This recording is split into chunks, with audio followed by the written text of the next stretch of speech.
Well, welcome everybody, and thanks for joining us today. My name is Melissa Doolan-Caney, and I'll be the moderator for today's webinar. It's our first of the Signal Flare sessions and such a great way to kick off 2025. This is a new series from the team at signalflare.ai that gathers industry greats, thinkers, and experts to discuss current and relatable industry challenges and news. Just like signalflare.ai does, we take the best and most valuable data and insights and the best people and distill it down to actionable and useful insights. We plan to do the same thing today. I am so excited about this panel. They're the smartest and brightest in our industry, and we're thrilled to have them here today. Today, we have the founder of signalflare.ai, Michael Lukianoff. Welcome, Michael. Thanks for being here. Michael, do you mind sharing with us a little bit about yourself and Signalflare? Yeah, no, thanks, Melissa. So I've been in turning data into decisions and actions for about 25 years in restaurants, and was fortunate enough to have some really talented folks join me when I started up Signalflare, and really excited to be here with Joe and Michael. Thank you.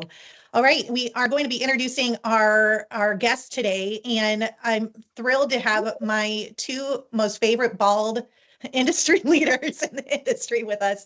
These are the guys that you want to talk to at a cocktail party because they will always have the latest and greatest and valuable information, and always good for a good drink. So let's start off with Mr. Bloomberg himself, Michael Halen.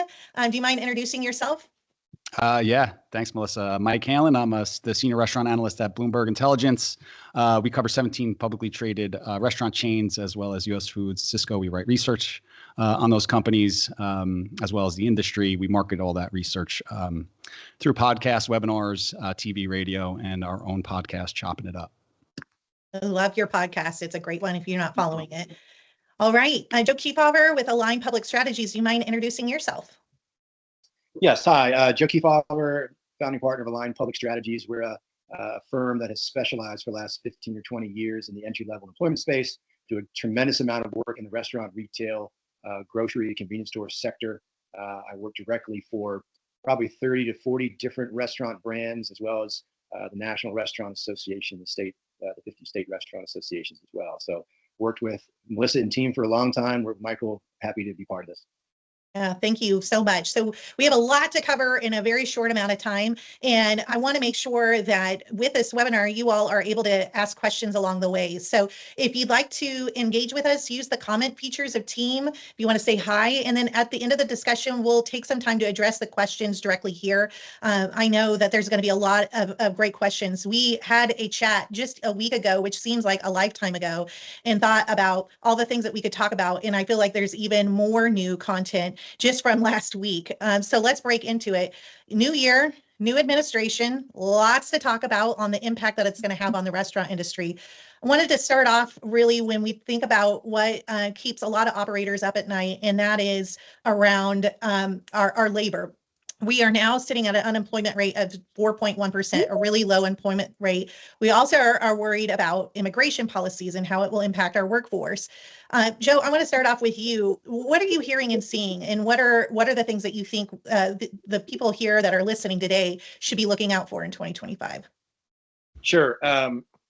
Listen, when the previous Trump administration 1.0 had a lot of initiatives, a lot of political initiatives, policy initiatives, but they weren't really known for, I would say, their stick-to-itiveness. They would have a lot of issues that would kind of go away, and they didn't really work on the same, for 4 straight years, didn't really work on the same issues.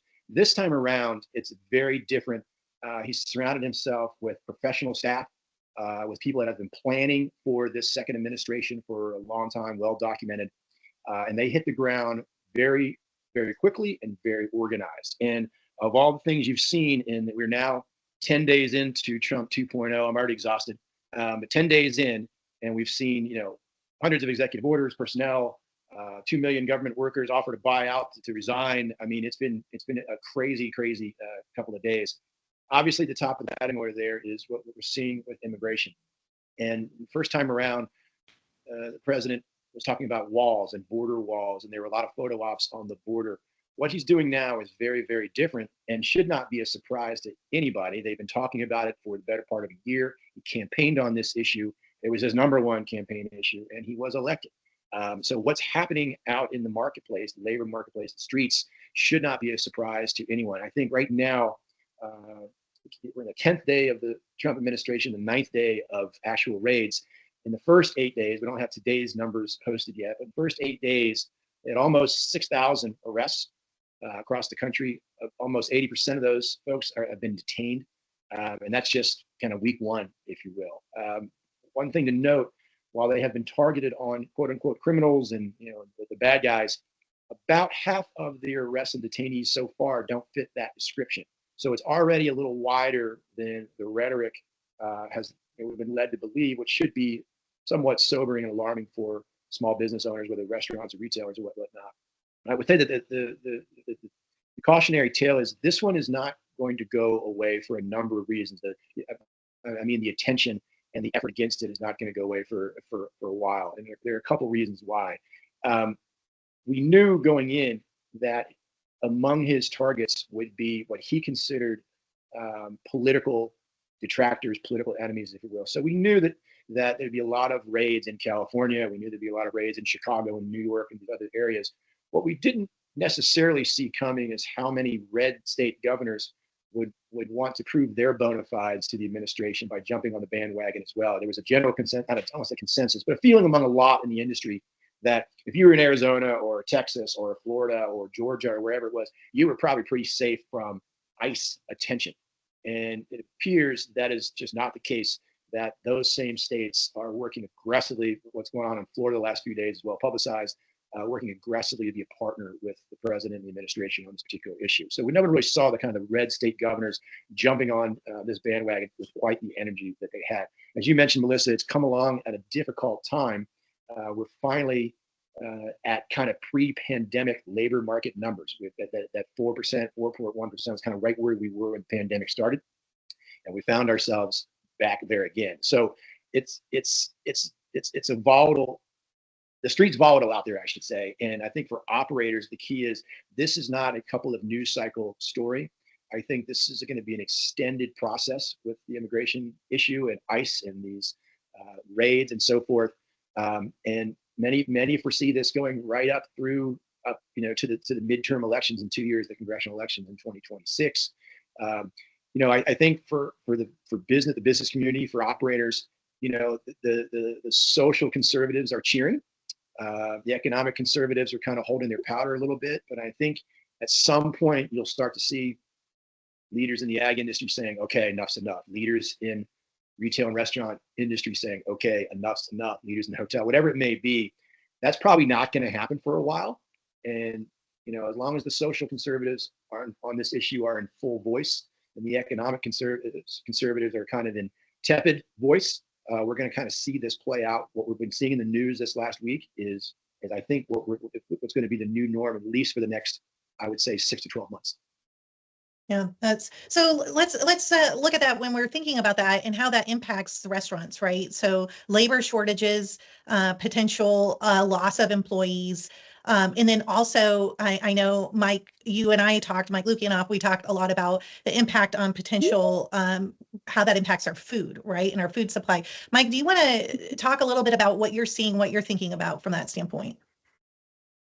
Yeah, I think and Joe, great information and great to have you here on the policy perspective, because I think as we're looking, and especially some of the things that you've mentioned, like 2 million government workers, if they really that's almost 1.5 points of the total labor supply, right? So one thing alone changes what the unemployment rate is pretty quickly. I don't know if most of those people are going to be either picking the fields to raise to get the crops, or are likely restaurant employees. So I'm not sure that it helps with the other side of the coin. But I think that what we're seeing is some restaurants on the borderlines being concerned about their customers frequency dissipating. And I think from a cost perspective, you don't need to do massive ICE raids to clear out the migrants from all the fields, right? You just need to have the threat of it, right? So, what is that going to? What is the effect of food costs going to be over the course of the next year. Mike, I'm sure you have a few things to say about that. Mike, what are you seeing from your perspective? Yeah, well, Mike makes an interesting point. You know, if you cut all those government workers, they could potentially work in restaurants, but I don't think restaurateurs want them. I think they'd prefer a Mexican immigrant, to be honest with you. Government workers have a pretty tough reputation.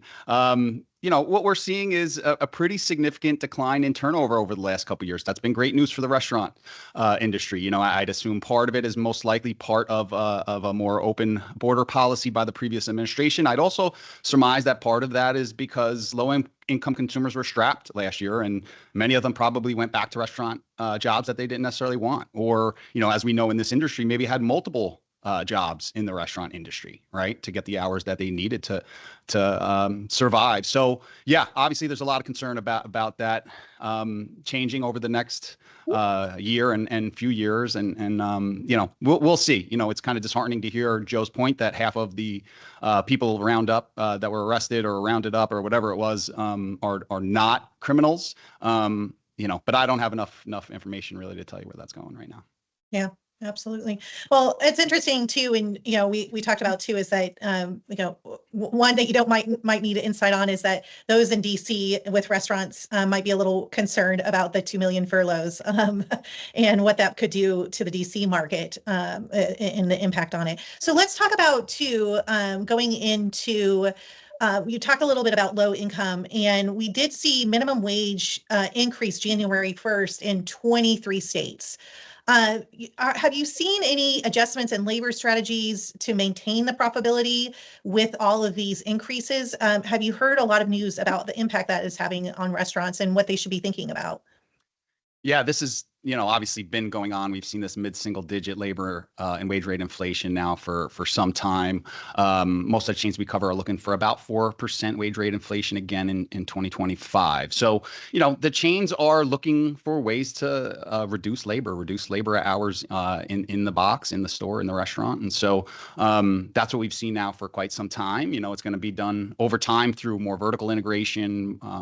You know, there was an article out about Chick-fil-A's new lemon squeezing robots, how they're going to use a manufacturing plant to cut and squeeze the lemons and ship out the lemon juice to all their stores to make their lemonade, right? And so we're going to see more vertical integration. Automation is now too expensive to implement, but we're seeing a lot of change. Chipotle, Jack in the Box, you name it, kind of mess around with automation to try to solve that puzzle, you know, and kiosks, server handhelds, those are two that have been implemented that have been able to reduce labor hours. Handhelds have been able to reduce labor hours and the amount of servers needed on the floor. And kiosks are either eliminating some labor or freeing up employees from that low value added area, which is the cashier. Yeah, technology is certainly playing a role. Michael, have you seen restaurants change their pricing strategy to adopt to the new costs of labor? Have you seen that so far? Yeah, absolutely. I think, look, when inflation is going up, you know, close to double digits, it's actually a much easier time to change the prices, you know, with the crowd than it is when you get on the other side of that hill. And we're way over the other side of that hill.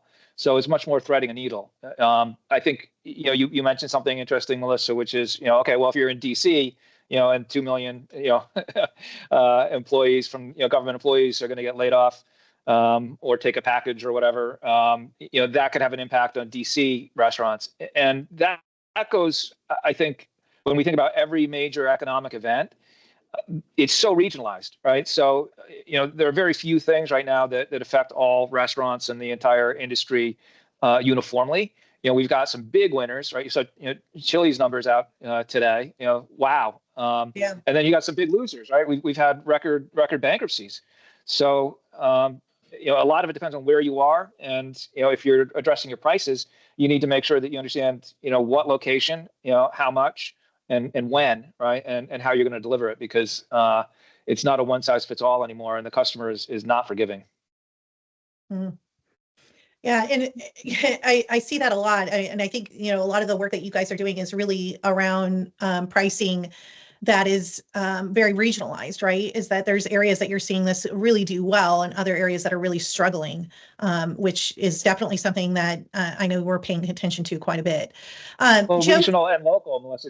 Sorry to interrupt, but that's, you know, but in the same marketplace, you can have a very different makeup of who your customers are from one side of the same market to the other, and that's not just about pricing, right? It's about promotions, and it's about, even the things that are going to start hitting, on the, if, with an additional investment in oil, right? So, oil and energy and so forth, even if oil prices go up, there are certain regions of the country where that's terrific, right? So all of these economic events and all these changes can have a very different effect by region and locality. Yeah. And Joe, from your perspective, do you think minimum wage increases is a long-term benefit or a challenge? I also, want to talk about the tip credit and it being tax-free. I'd love to get your thoughts on that as well, and the potential impact that it would have on our industry. Well, from the wage piece first, I think one of the challenges we're having, you rightfully said, there are 23 states that went up on January 1. There'll be some more that are triggered July 1 and some other timeframes this year. But by and large, when we've had minimum wage increases, they've been fairly consistent across the country in terms of the time frame for that ramp up. And the time frame has been kind of long enough to give operators time to plan and to understand what's happening and how they account for it in terms of staffing or taking price or however they do it. One of the challenges that we're having with this increasing assault on the tip wage is that where it's being discussed, implemented, we're in kind of a limbo situation in Michigan where we got new legislation in Maryland to eliminate it. The ramp up for those is much quicker than we are traditionally used to. And I don't know how like in Maryland, for example, they want to eliminate the tip credit by 2027, a piece of legislation that's pending there. That would be essentially a 500% wage increase at the server level over 3 years. How does any operator, how do you adjust for that? And so what we're seeing is the Michigan example as well. If they can't come to a compromise on February 21st, the tip wage in Michigan is going to be 5 times what it was going into this year. I don't know how an operator can take price, or I don't know how you account for that. So that's one real fear with the conversation around tip wages right now, is not only the increase, but the rate of increase, and tying it to in Maryland, they want to make it a $20 tip wage by 2027. Well, it's $3.50 or $4 right now. I mean, literally talking 500% increase that operators going to try to absorb in 3 or 4 years. I don't know how they do that. So that's what's fearful for me on the tip credit side. On the taxes on tips. But Joe, just a quick question and follow up on that. When you think about those things, what would you suggest those that are listening? How can they help and make an impact and get their voice heard on these issues and the impact that it could have on their business? As an industry, we learned during pandemic. One of my laments with our industry, and I've been saying this for 30 years, so is that too often we find ourselves on the other side of our employee base on key business model issues. Right? Pandemic kind of changed that for the first time, where we were able to join hands with our employees and talk about keeping restaurants open and keeping folks employed. And we worked really well with restaurant employees throughout the country to hear, for every policymaker, federal, state, local, to hear that message. And it was super important with all the paycheck protection stuff and the restaurant relief fund that came out. How our employees not been with us in that conversation, it would not have turned out the way it did. I guarantee you that. Conversely, as we go into this tip credit conversation, elimination of tip wages, our most effective allies where we have defeated this has been our employees. And the ballot initiative in Massachusetts, what's been happening and how we've defeated Maryland the last couple of years, is we've had our servers come out and say, this system works for me. This is why I went to the industry. I went for the opportunity to make big money on the tip side. And so to the extent that your employees can understand what is happening out there, that their biggest money-making avenue is probably there's an effort to shut that down. We usually can't agree with our employees on a lot of issues. This is one that by and large we have significant agreement. And as you go into hearing rooms across the country, they've been packed with servers and bartenders saying, don't do this. And it's because restaurant owners and operators worked, educated their staff. And this, I worked every restaurant job there is. I've worked hotel job. I mean, if I couldn't make a lot of money on the tip side, I would have gone in a very different, vocation as a young person, right? And so I think policymakers are impacted greatly when they see the actual employee that's most impacted by what law they may or may not do being that voice. And so our owners have done a really good job. Our operators have done a really good job on that particular issue. We need to keep replicating it. That's great.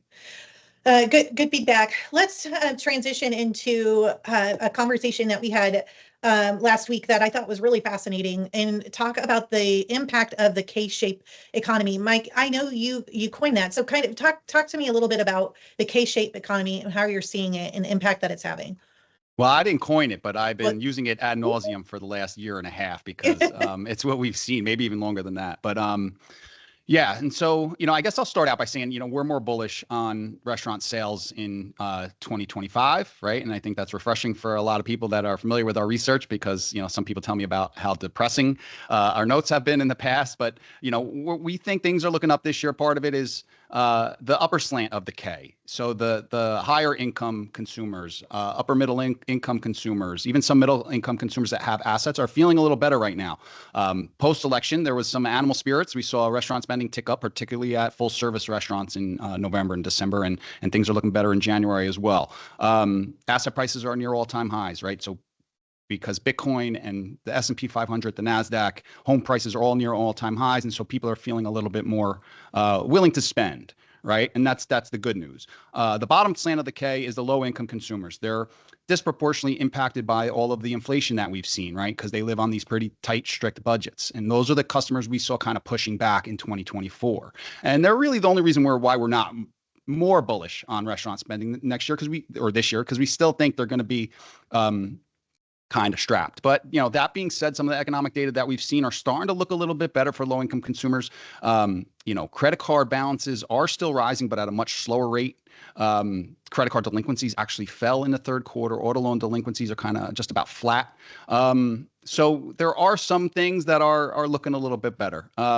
So yeah, that's kind of our view of the K-shaped recovery. And like I said, we're bullish going into 2025. We'd be a lot more bullish, if we could really if we thought the low-income consumer would come back more strongly. But 4 years of inflation have really taken their toll. Yeah, I think what's interesting with what we're seeing too, Michael, is with that lower, say, the limited service customer. In our data, we're seeing that that lowest end customer is sort of stabilized, right? They've stabilized on fewer restaurant visits and so forth. But as we see people coming in, we're actually seeing the QSRs. So we'll break out limited service between QSRs and fast casual and even premium fast casual. And what we're seeing is that the QSR is still generally in a malaise, but as you go further up, it's actually growing. Which I think because the gap in prices between the QSR and the fast casual and even the lower end casual dining is so much closer now. So when consumers are going out, they're making a conscious choice, right? They're more discerning. So they're going to say, you know what, I want the food that I want. I might spend more. I'm going to go out less, but I'm going to go out. When I do go out, I'm going to go and have what I want. And the service is important, right? When you see the haves and the have-nots in terms of who's being successful and who's not, it's either it's got to do with what the value is that they're presenting, not the biggest discount, right? But for the money that I'm paying, what's the quality of the food and the service that I'm getting along with that? And those are really proven out to be the winners. Yeah, for sure. And in 2020, the only restaurant subsegment that raised their prices was QSR, and they raised them mid-single digits, and it was because they could. They were the only restaurants open. Right. And so when you had that 5% jump, they raised prices a lot more than their competitors over the last 5 years. And to your point, it's shown in the results. One thing that we find interesting is some, when you talk about the gap between the winners and losers, which is expanding and we think will continue to expand this year. Chains like Texas Roadhouse and Wingstop, their COGS are a lot higher than everyone else. And yet their traffic is also a lot higher than everyone else over the last 5 years. And what is it? It's because, to your point, they're offering more value on the plate. Customers are recognizing that, and they're frequenting those chains more often because they see what they're getting. They see the value in that transaction. That's a good point. Adam asked a question, and I think you guys covered a little bit of this, but he asked, do you see that brands that may not have taken as much of a price as others benefited by taking share? If so, are they able to catch up somewhat and benefit from those gained guests? Yeah. What's up, Adam? So yeah, to that, my last answer kind of answered that to some degree. What we're going to see is companies that haven't, one interesting example is Darden. So Darden hasn't raised prices nearly as much as inflation or their competitors. What they're doing this year is they're going to probably raise prices a little bit more than their peers, but they're going to really do a better job of messaging and letting their consumers know that, look, Olive Garden has raised their prices a lot less. There's a lot of value on the plate here. This is why you should be coming to Olive Garden. Don't don't forget about us, right? And so we think that's where a lot of the opportunities are this year. It's about improving your operations, improving your marketing, right? And most of the chains we cover are going to be pretty conservative about price increases, unless they're absolutely knocking the cover off the ball, right? They might have a little more leeway. But even Brinker, same-store sales rose 30% in the calendar fourth quarter, and they're raising prices strategically. They're not just doing blanket 5% price increases, even though maybe they could. And look, it's like it's threading a needle, right? It's, you've got to get the right balance.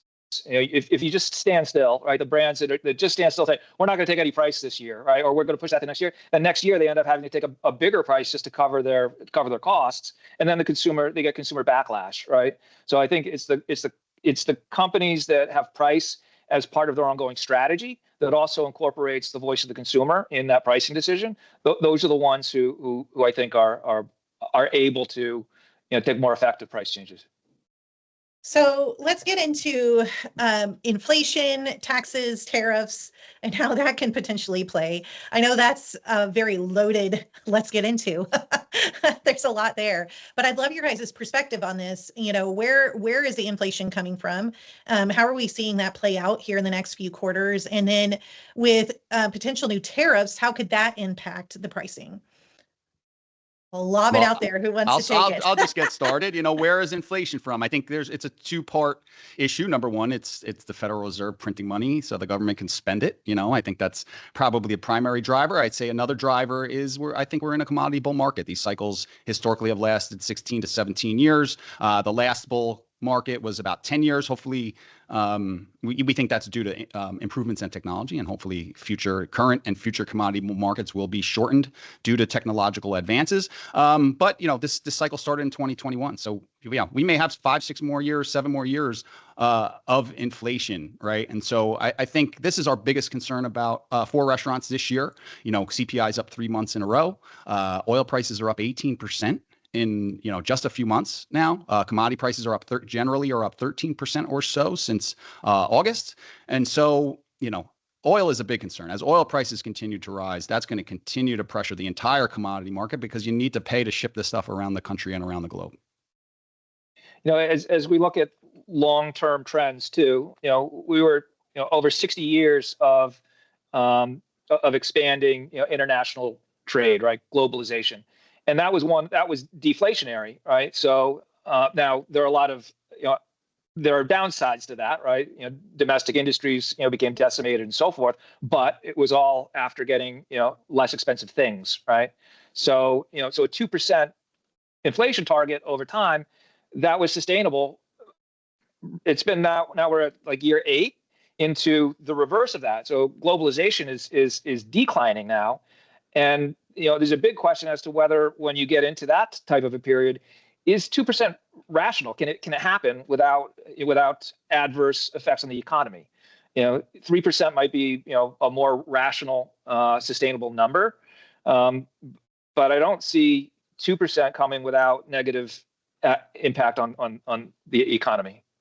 I agree. But the problem with 3% is that consumers recognize that a little bit faster than they recognize 2%. I think that's how they came to that 2% number, is like, oh, well, people won't feel it. Right. And now here we are with the value of the dollar down about 99+% in the last 100 years. Yeah, no, absolutely. I mean, it's not it's not easy, right? Especially at the lowest income brackets. Yeah. So we didn't really talk on tariffs. I know, there's certain parts of our industry that are more concerned about this than others, coffee, alcohol, et cetera. Are you hearing anything along those lines? And are operators planning for this? Yeah, well, I'll just jump in. It's in a commodity bull market, it becomes harder to hedge. Right. So most of the chains we have more exposure to the higher coffee costs. Right. And so, yeah, there is definitely concern. Where I sit, it's really more of a wait and see type of deal. Kind of how I view it is that this is largely a negotiating tactic. So I can't, recommend clients sell Chipotle because of higher avocado costs that didn't happen yet, or a tariff on avocados that didn't happen yet. Right. And so we're taking more of a wait and see approach because of our view that it's a negotiating play. Yeah. Joe, are you advising any of your clients on that? Michael took the words out of my mouth.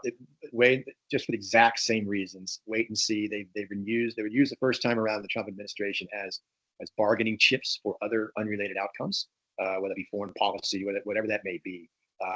You saw that this week in Venezuela and Colombia, where they're using the threat of tariffs with regard to deportation, right? It's a tool in a toolbox. I will tell you that, the broader business community in Washington, D.C. is completely freaked out by this whole conversation. We're particularly vulnerable, I think, on the tariff issue, only because on the food stuff, it's because our ag industry writ large, our ag states writ large, are some of the current president's biggest supporters and the strongest political bases out there. And he's going to listen to them on this commodity, that commodity. If the American farmer is very supportive of tariffs on X, that's going to have a little more of a priority than maybe tariffs on vitamin supplements or something like that. So I think we're kind of in the middle of this conversation against our will a little bit because of the political dynamics of our farm belt and how tariffs is always an issue in that community, no matter who is in charge, what party's in charge. So I'm nervous about where it goes, but at Mike's point, it's wait and see for right now. It's complicated, and he needs Congress's help to do a bunch of that stuff, and they're the ones in the front line going back home every week, listening to their constituents. So it isn't as cut and dry, executive orders stuff that he can do. He's going to need Congress's help, and they are much more susceptible to those individual lobbies than he is. Certainly as an executive, and certainly as a lame duck president. Hey, Joe, I have a question for you. So you started to talk about the tip credit, but then we didn't get to the point about what about tax-free tips? Is that a reality? Like from what you're hearing, it was a big campaign promise, and but can that happen? Like is that something that people should be looking toward? It's I think it's a great question.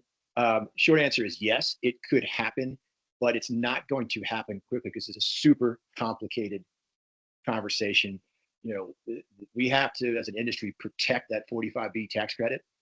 And you just don't want to open up that pantry, right? We've kept that pantry closed, and this conversation opens that tax credit to conversation and public scrutiny, and that would be very detrimental to our industry. So what you saw was within 11 nanoseconds of Donald Trump saying taxes on tips at a rally in Nevada, you saw some senators run down to the floor with legislation, hastily put together. And of course, our industry is now in the position where we've got to run up on the hill and go, whoa, hold on, pump the brakes. Let's talk about this and understand that there are broader,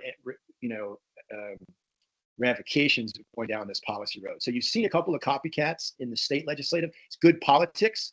It remains to be seen how good a policy it is because it's a very complicated area of the law. And theoretically, we have a lot more to lose than we do to gain. And this would put us in a precarious situation vis-a-vis our employees. So I suspect you won't see a big hurry on this. Senator Thune has made it clear that, the Senate will be working on this issue quite vigorously. I think when they get to the end of the line, they're going to find that it's a lot harder to do than they ever anticipated. This is, that the collision between populism and policy is also often violent. And I think it will be on this particular issue at the end of the day. Well, I wonder how restaurant operators even think about it, right? There's certainly an advantage to the servers, but in internal politics of restaurants, where now you've got an even bigger gap between the taxed and the untaxed employees, right? Front and back of house already has issues. I don't know. Are you hearing anything about that, Mike or Joe? I'm not hearing so much the delta between front of the house and back of the house as much as I'm hearing angst about being put in a political position of kind of advocating against a tax break for your employees. However, that it's oversimplification, obviously, but there's a lot of angst of being on the wrong side of your employee on an issue like this is super important. So I haven't heard front of the house, back of the house, but I've certainly the political positioning I've heard about it. Joe, it's interesting talking with Emily Williams-Knight, the CEO of the Texas Restaurant Association. They're obviously the state associations are on top of this as well as the NRA. But, there's concerns and worries about perception that restaurant workers will be paid more or have tax-free, and the consumer is really resenting them for that, right? It's like, I work so hard and I get taxes, but you don't. So it's going to be an interesting conversation and how it impacts our restaurant workers as well as all of hourly workforce, right? And how that impacts them from a perception, our industry as a perception. I think there's a lot to unpack there. It's not just an easy answer as tax-free and call it a day. I think there's a lot to unpack there. So there's not a sales tax that you can suspend from time to time. This is a very different animal, and it's very difficult to wedge off a little piece of the economy and say, all right, we're protecting this. Where does that end? right. What's next after that? What industry says, well, now it's not a level playing field because they've got these tax-free employees and my employees are being, so where does that go? Exactly. It's very difficult policy conversation. So we have to stay very vigilant on this conversation from a kind of do no harm perspective. And my personal opinion is I wish the issue would kind of go away because the entire table service industry is propped up on the 45B tax credit, and you just don't want, again, to go into that neighborhood and start rattling the pots and pans in that kitchen because there's a lot to be lost there. That was a really good kitchen pun that you did there. That was great. We have another question from the audience, and I think this is really interesting, is that, we have Kennedy in his confirmation hearing, I think today, right? A lot of questions around supply chain and food costs being impacted with his confirmation. He's talking about banning dyes, preservatives, corn syrups, etc. A lot of potential impact on our industry. I would love your perspective on how do you think that will impact our industry if he is in fact confirmed. Halen, you want to take that? Yeah, it's hard to say. I would assume that it's gonna impact our industry and it may raise costs, right? But I think it's gonna have a much larger impact on the manufacturing industry, food manufacturing, right?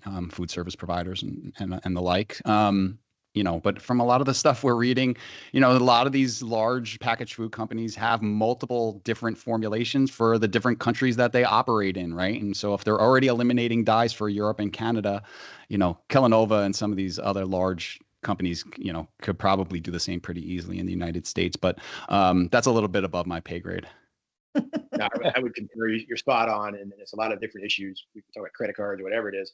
A lot of these same companies are already doing a lot of what he's proposing in Europe anyway. The EU has significant standards on this kind of stuff. So yeah, it'll be a pain. It'll be inflationary. It's going to increase costs. But he's taken on the mega agro business is a big political lobby. He's taken on a big lobby there. So let's see how that plays out. Yeah. I'm going to take the other side of that and say that I don't think that any of the things that RFK wants to get through can happen in this administration. It's more regulation, and the rule is, well, for every new regulation you got to get rid of 10.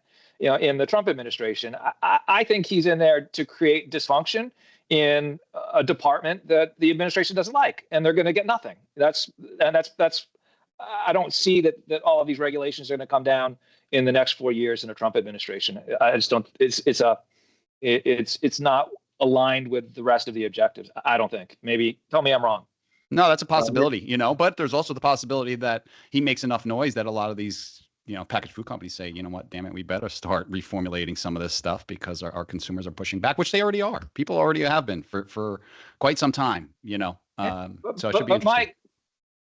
Trump loves his KFC, right? And if that starts messing with his original recipe, he's out of there, right? I mean, yeah, but he loves hotels too, and he's cracking down on immigration. So you just never know where they're going to go with that. Okay, we're getting some questions that are coming through that I want to make sure we have time to cover.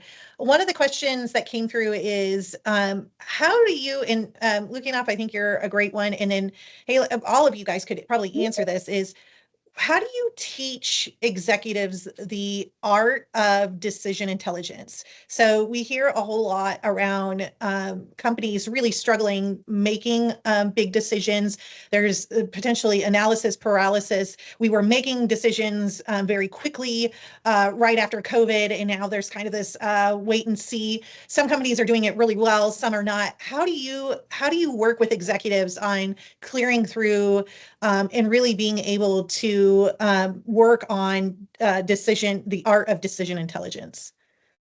I think, Melissa, that people have been hearing about data-driven decision making for 20 years, but the way that that's actually taking hold in a practical situation is changing very quickly. Right? Early in my career, it was all about test and learn, and this is going to take this many purchase cycles to even understand, and so you got to be a year ahead of anything before you make a real data-driven decision. That's completely changed. So the whole concept is now different because there's so much more information that can be distilled and turned into probabilistic outcomes looking forward. So to be effective, first of all, you've got to make sure that you've got the data going into it, but then you also need to understand the pace of decision making, right, and making sure that you can make sure that the right decision points and the right data is present to help the executives make a better decision in the time that they actually need to make it, right? Because business moves much faster now, right? And timing is essential. Yeah, that's huge. I think that's the part that is really interesting, is that data and insights are changing. There's more data than ever, and then you have to make decisions faster. Mike, are you hearing that a lot? Are you hearing that from executives where that's a challenge for them? Not necessarily that it's a challenge, and I don't make recommendations. I just try to read the tea leaves, right? I'm talking to management teams and I'm figuring out if their strategies to analyze the data are going to bear fruit, right? But no, the companies that we cover are large national chains primarily, and they're leaning pretty heavily into data analytics. I just had Joe Hummel on the podcast from Twin Peaks. He's great, and he's very data driven.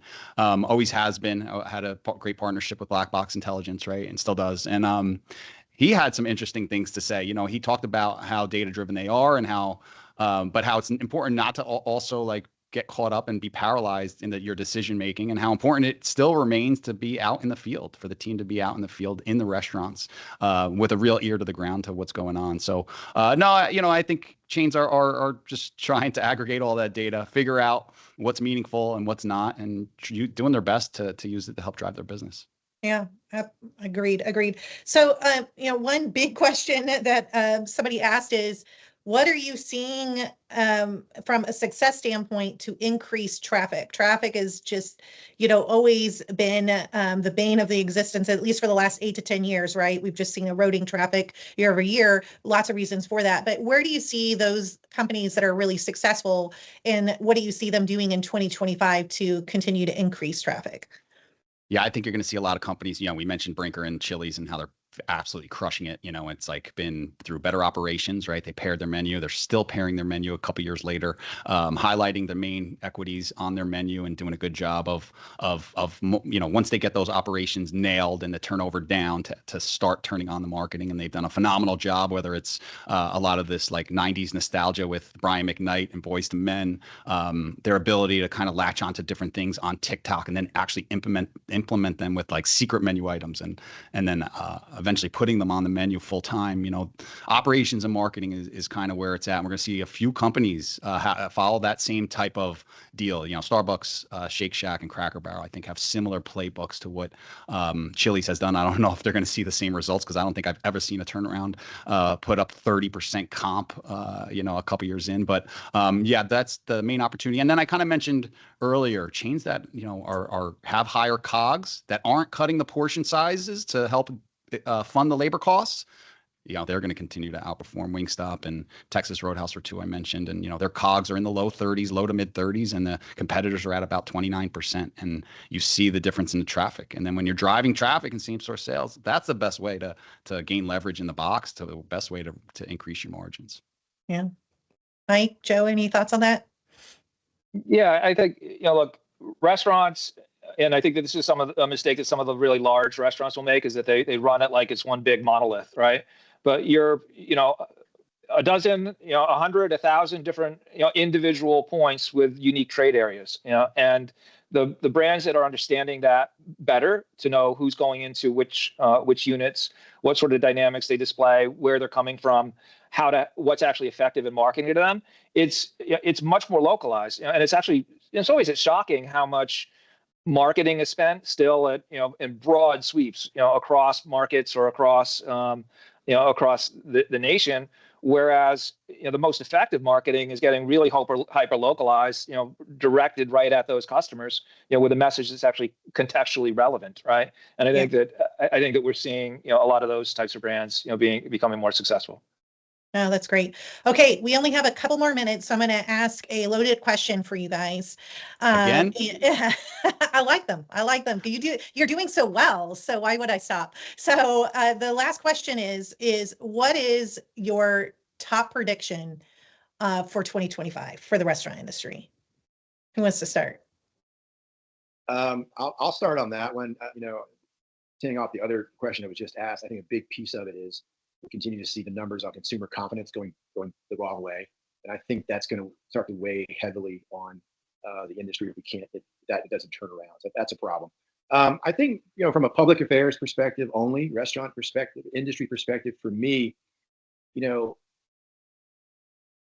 industry certain segments of the industry were very excited. Oh, we got pro business president, and we don't have the biggest union president in history, blah, blah, blah. I think, our prediction for 2025 is we're going to be playing defense, ironically, on most of our key issues. Our theme for the year on whether it's tariffs, whether it's the no tax on tips, whether it's immigration, whether it's, we just talked about the FDA, the food dye, we are going to be asking the administration to pump the brakes. Whoa, whoa, whoa, whoa, whoa. And usually, we haven't seen that before when we've gotten what we thought was a pro-business administration. We usually don't play defense as an industry, we play offense in Washington, D.C. And on our core issues, we're going to be trying to slow down the administration, which is an unusual political positioning for the restaurant industry. So a lot more defense than we anticipated in 2025. Okay, Mike, you got 30 seconds or less. I'm quick. I'll go. We just wrote our predictions, our 2025 predictions at Bloomberg, and so this is easy for me. Cracker Barrel and Shake Shack are two companies that we're looking to outperform pretty significantly in their respective subcategories. Great. Mike? I would say automation, self-ordering, and AI agents, right? The use of these of AI that it's actually in a practical application where it does very specific micro tasks. That's going to start to become a real practical deployment of what's what's being derived from all of these AI technologies. That's really going to start to hit our industry later this year. Well, thank you all so much for joining. Joe, Mike, and Mike, thank you so much for your time. To all of the attendees that sat there here with us, we so appreciate it. Please join us next time for our next Signal Flare session. And if you'd like to stay up to date with Signal Flare, follow us on LinkedIn and let us know what you want to hear from next. We'd love to hear your feedback, and we really appreciate your time. Cheers to you all for a successful 2025. Thank you all.